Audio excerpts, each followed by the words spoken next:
Hey, what's going on, everybody? This is John Jake Gaming on the mic here, coming at you with a brand new episode of the Earlham Teambuilder Dynasty here on NCAA 14, featuring that college football revamp, of course. And we gotta go one here today, man. We are going on the road to play against the Hanover Panthers, who are ranked number 4 in the country. They have a B overall offense with a B+. A B+ offense, B defense. Lee Corso is rocking with them. I'm not shocked because they are ranked number 4. They're hosting us, and we have our backup quarterback, man. But we've been doubted before. But hey, we got 6 wins for a reason, man. We're having our best season yet in this dynasty for a reason, man. So we got to come out here and prove people wrong. And in the big scope of things, actually, we got ourselves a pretty important game. Check out these conference standings for us real quick, man. We are, in a three-way tie for first place. We lost to Manchester, but Manchester lost to Anderson, so we're back in a three-way tie. So if we have any chance of making it to the conference championship game still, we're still in play for that, surprisingly. We gotta beat Hanover, and then hopefully Manchester loses one of its next 2 games. If we win out, and we get lucky that Manchester loses another game, we will actually go to the conference championship game in year number 3. So that being said, guys, this is going to be a really entertaining episode, and I hope you're here with that energy, because we're going to need it if we're going to pull the upset. If you're enjoying this video, however, I need you guys to do me a favor, smash that like button for me, and then also on top of that, if you're enjoying the content, you happen to be brand new, haven't subscribed yet, please hit that subscribe button. It only takes a few seconds, but it helps the channel so much. Let's go ahead and get this game in against the number 4 team in the nation. Let's get it!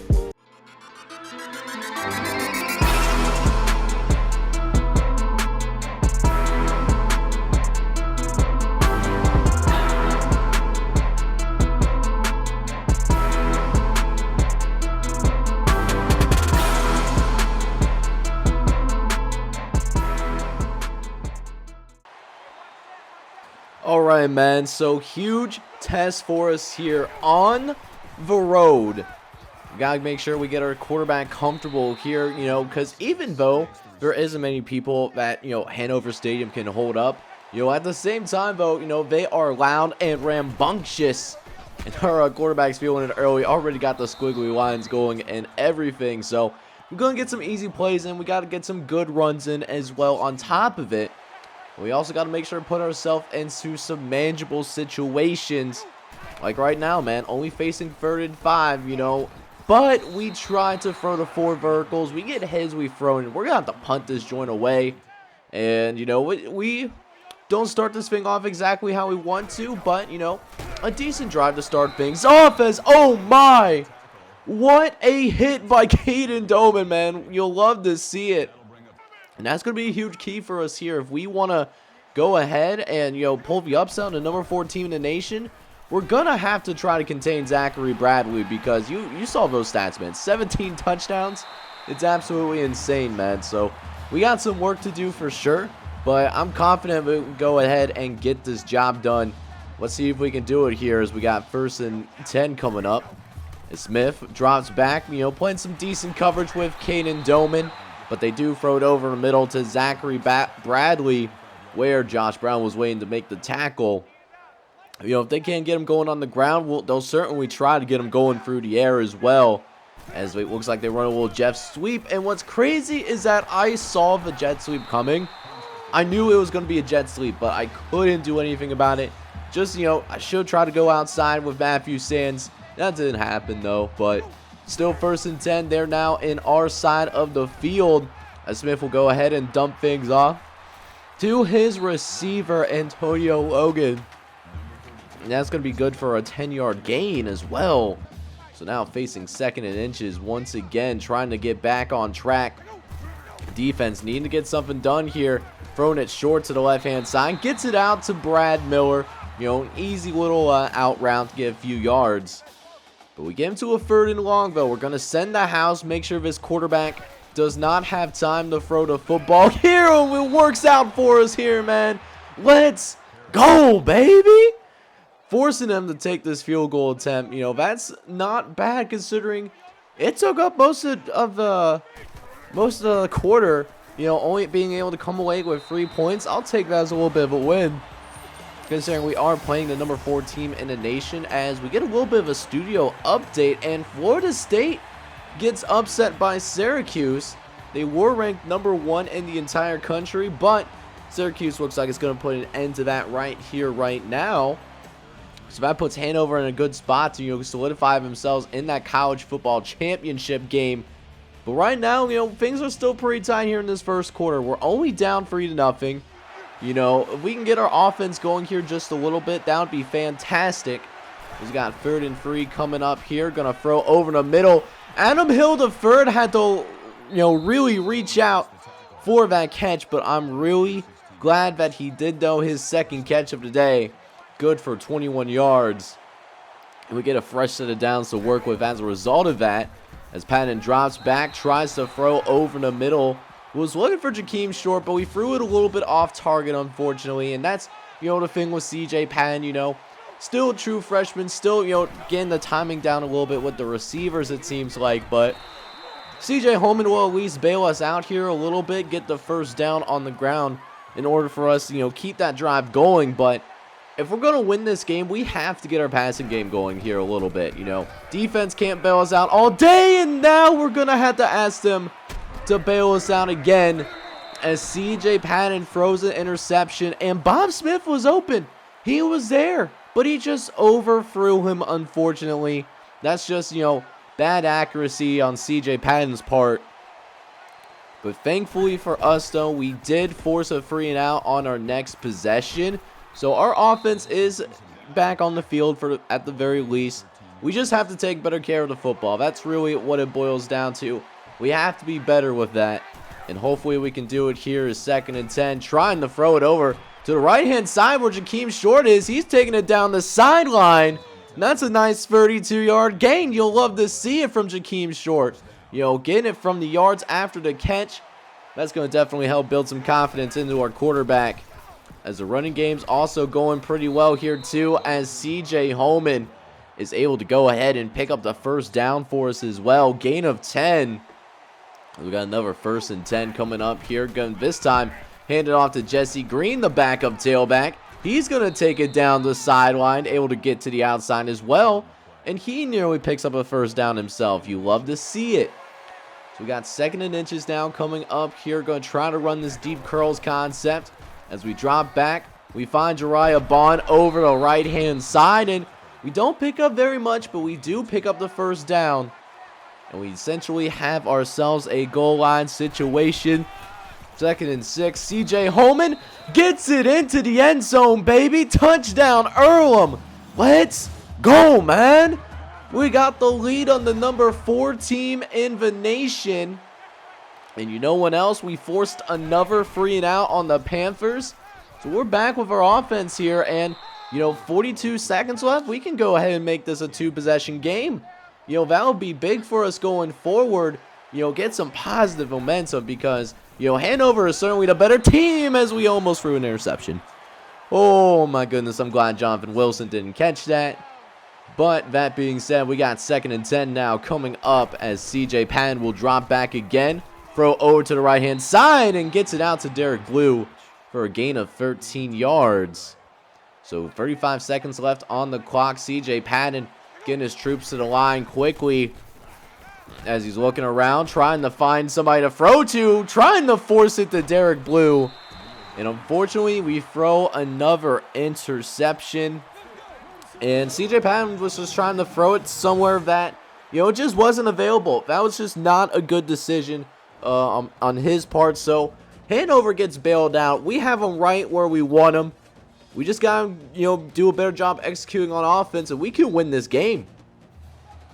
But let's see if, you know, we can do just that. Let's see if we can do what we came out to do. I think our team's starting to believe that we can come out and win this football game, as that's a really nice tackle by MJ Granson, preventing Antonio Logan from getting that first down marker. And first possession for Hanover, they got to punt it back over to us. And you can really feel that we as the underdogs are really starting to find our momentum here, taking it down the sideline, and it's a nice little return for Jesse Green, who picks up 20 yards for us here. But let's see if we can replicate things on offense. The intention is there, just not the execution of it. As we throw to the right-hand side, get it to Joakim Short, who breaks the tackle. He's down the sideline. Couldn't break another one for us, but still a 43-yard game down the sideline. Joakim Short making things happen on the outside. And we are in the red zone once again, looking to make this a 2-score lead. CJ Holman brings it in for a gain of 7, as we only need 1 more yard. Can we get it done with CJ Holman as we send Derek Blue into the motion? Holman gets it into the end zone. Touchdown, Earlham.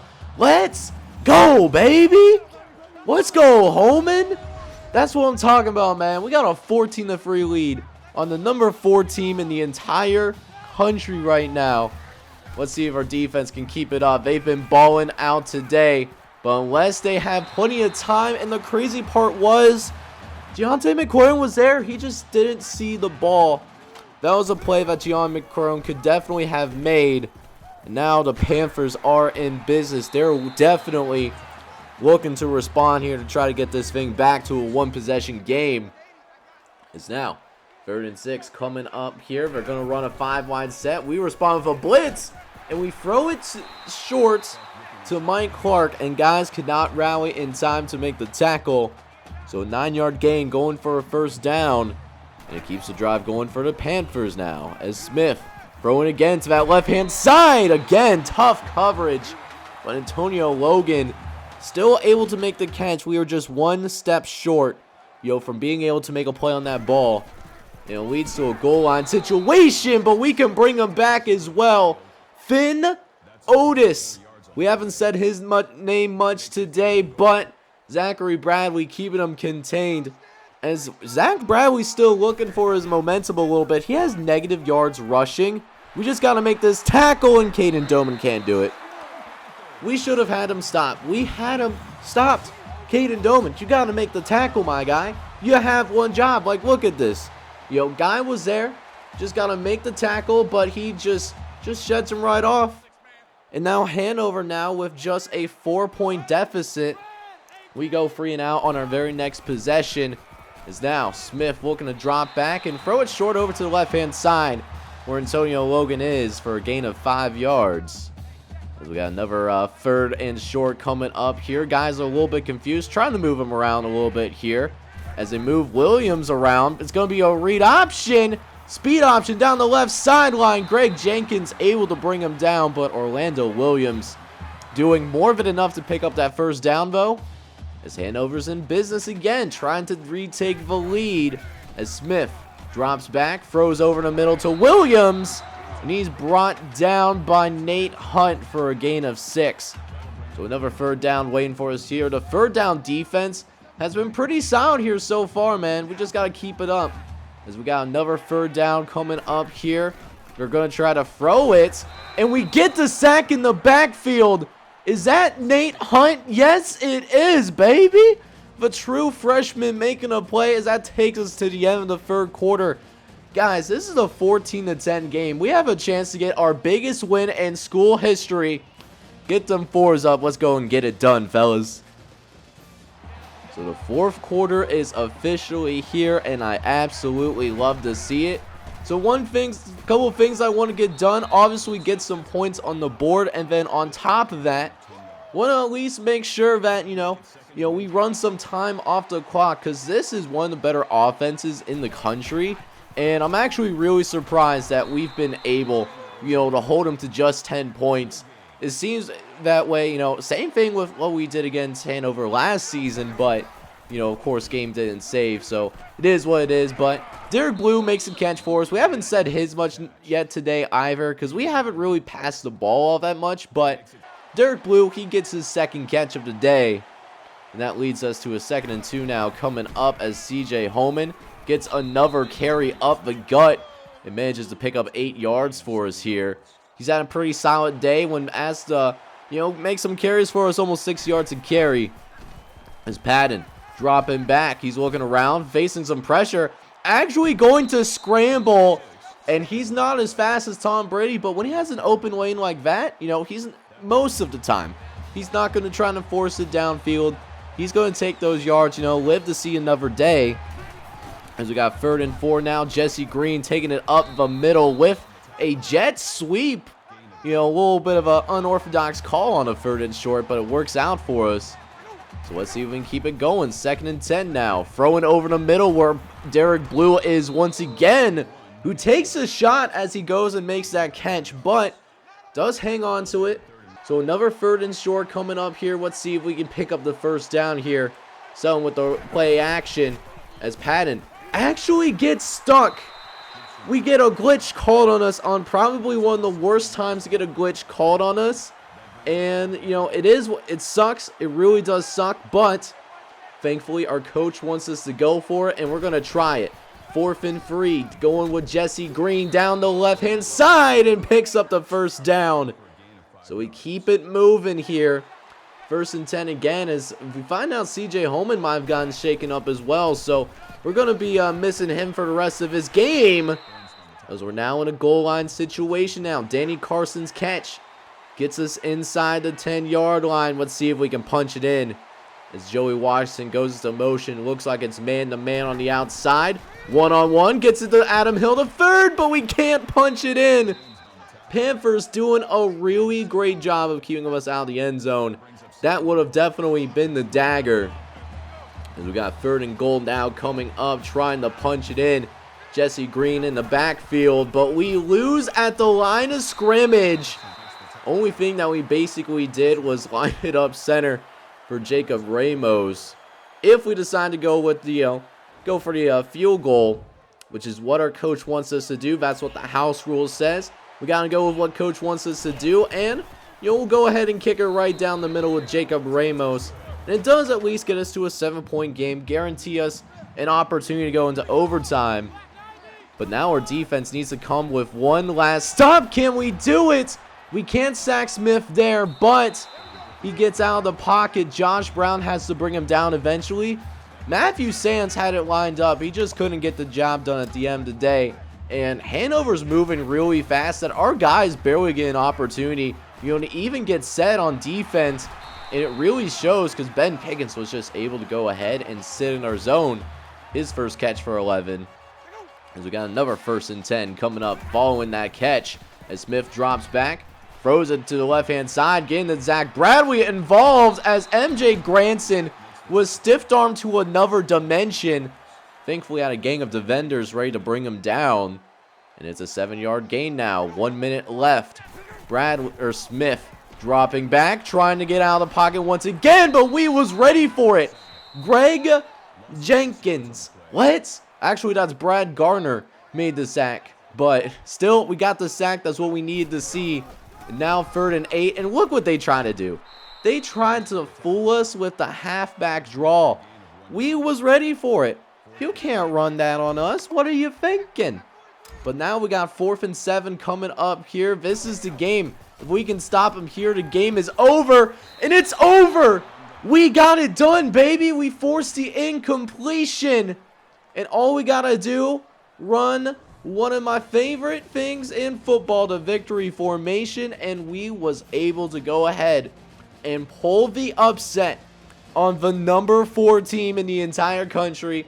Your Earlham Quakers are going to come out on top, winning 17-10 to stay alive in the MAC divisional race.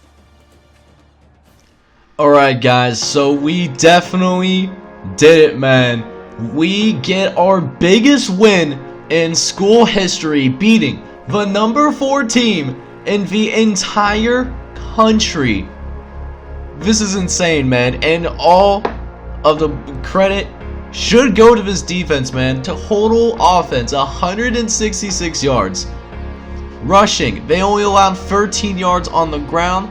We did allow a touchdown through the air, in that second half, but I mean, we did what we need to do in order to win the football game. It was ugly for sure.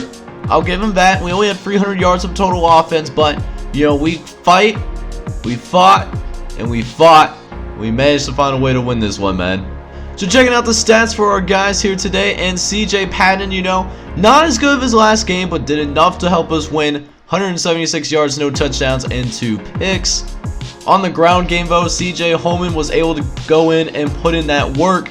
16 carries for 86 yards and a couple of touchdowns, but he did get hurt. Hopefully it's not too serious. So meanwhile, for the receiving game, we did have a lot of work for our receivers though, but Jakeem Short had a pretty nice day. 3 catches for 90 yards through the air, a long of 43. That was our longest play of the entire game. Adam Hill III led the team in catches though. He had 4 for 38 and should have had a touchdown. He was brought down at like the 1-inch line. I thought he got in personally, but I mean that's NCAA 14. You know, the EA gods, you know, not letting it be. You know what I'm saying? But we still got the win. We didn't need that extra touchdown. As checking out the blocking, Jay Downing allowed a sack, and defensively Nate Hunt and Matthew Sands each had 6 tackles apiece, which I do like to see. Caden Doman in second place in tackles today, 5 total on the day. Finn Otis and Matthew Sands also had multiple TFLs, able to get into the backfield. Bunch of different guys got into the backfield, which I really love to see. You know, even some backups even getting involved in, you know, just playing as a team. Really, I mean, we didn't have any turnovers, but we sacked this quarterback 5 times today.